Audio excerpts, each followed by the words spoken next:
साधारणतः आमच्याकडे आता 3 एकर द्राक्षाची बाग आहे.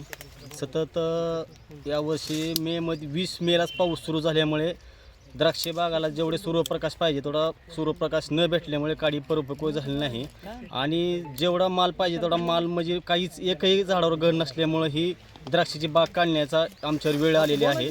तर ही वेळ आता साधारणतः ही 2 वर्षाची बाग लावून तरी आम्ही ही द्राक्षाची बाग काढून टाकत आहोत. हे पुढं 15 वर्षाचं आमचं इतकं नुकसान झाले आहे का नाही ती शासनही बनवून देऊ शकत नाही इतकी आमची परिस्थिती बिकट आहे यावर्षी सतत पाऊस चालू राहिल्यामुळं द्राक्षाच्या मुळीनं कामच केलं नाही आणि पाहिजे तेवढा सूर्यप्रकाश नाही मिळाल्यामुळं काडी व्यवस्थित पकली नाही, त्यामुळे गर्भधारणा झाली नाही.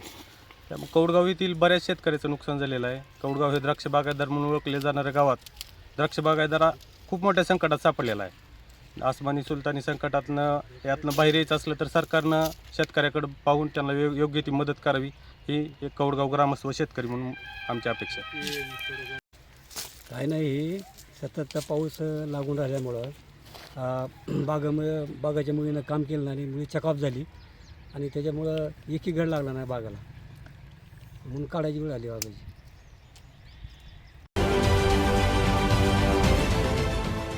देश विदेशातील प्रत्येक घडामोडींचे लाईव्ह अपडेट मिळवण्यासाठी आता साम टीव्हीच्या सर्व सोशल मीडिया प्लॅटफॉर्मला लाईक, फॉलो आणि सबस्क्राईब करा. तसंच सर्व नोटिफिकेशनसाठी बेल आयकॉन प्रेस करायला विसरू नका.